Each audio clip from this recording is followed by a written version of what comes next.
Have you ever wondered why some people keep choosing the wrong person? If you're saying yes, or that is me. It's not about being broken or unlucky. It's about following a map created before you could question it. Take a moment and answer these questions. Do you find yourself in familiar emotional dynamics, attracting emotionally unavailable partners?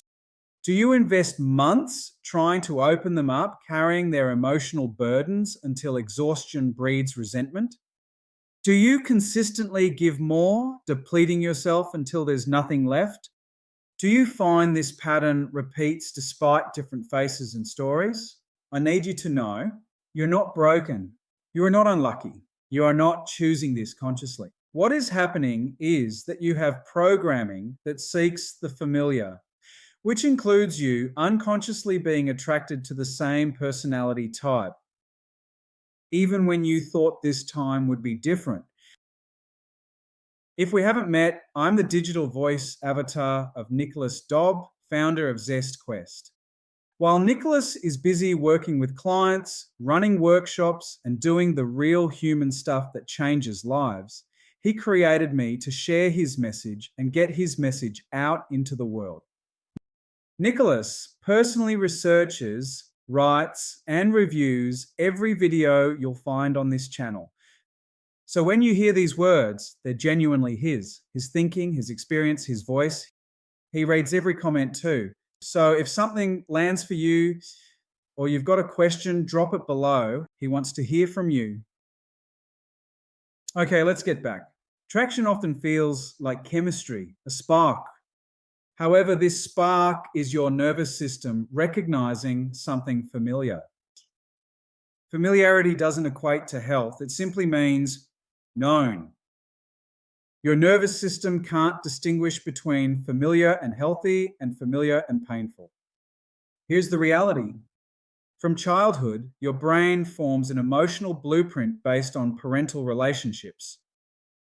During formative years, you develop survival strategies to feel safe and valued. Then, in adulthood, you unconsciously seek relationships that match this blueprint, even if they're painful. Familiarity signals belonging, despite potential harm. There's a concept in psychology called repetition compulsion. It is where the subconscious repeats painful patterns, not for suffering, but to seek a different ending to an old story. The amygdala stores trauma without timestamps, making unresolved childhood wounds feel as immediate as recent events. In relationships, we often play roles we never consciously chose. The rescuer feels valuable only when saving others. The fixer is drawn to potential, not reality, always hoping for change. The pursuer thrives in the chase, seeking love from those who withdraw. These roles, once they become survival strategies, now operate on autopilot. Not only do I have clients come to me with this challenge, but I've also been that person. For years, I instinctively attracted women in distress, stepping in as their savior. Initially, it was fulfilling, but over time, the emotional burden became exhausting. I felt more like a parent than a partner. Resentment grew slowly, unnoticed, until it overwhelmed me. And despite different women, the story always ended the same. The real question isn't who you attract, but when it began. For me, it started at 4, witnessing my parents argue. This unresolved urge to rescue became an unfinished mission stored in my nervous system.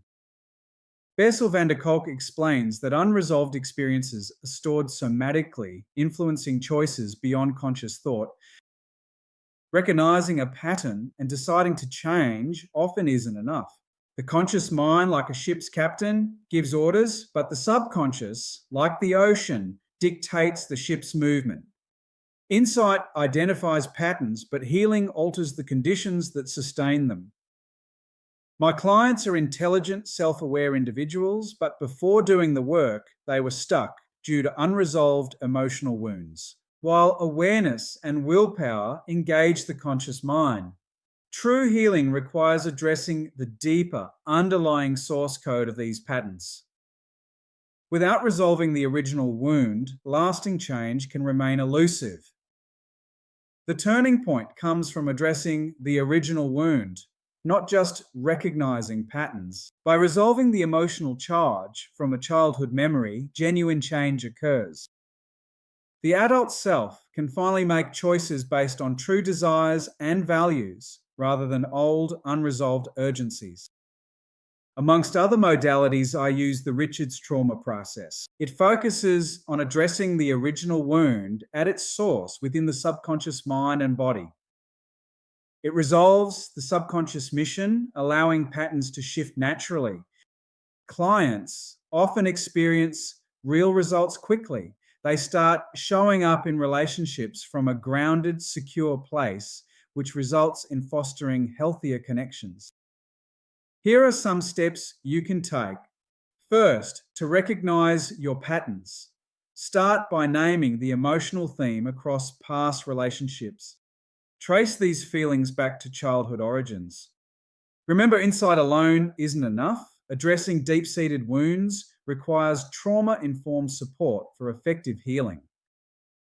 Remember, you're not broken. Your story is unfinished. Patterns in your life aren't signs of damage, but they are of unresolved past experiences. This isn't brokenness, but loyalty to an old wound. Healing is possible by meeting yourself, not by finding the right person.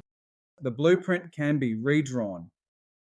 Staying stuck means repeating patterns leading to exhaustion and self-doubt.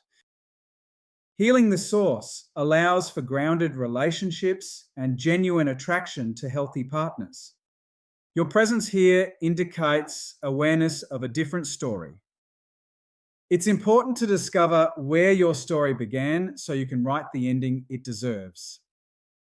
Consider a free 45-minute rapport session if you see yourself in these patterns. It's a genuine conversation, not a sales call, offering real clarity on your situation. Discover your patterns and the path forward. Book at zestquest.com.au, appointment ZestQuest.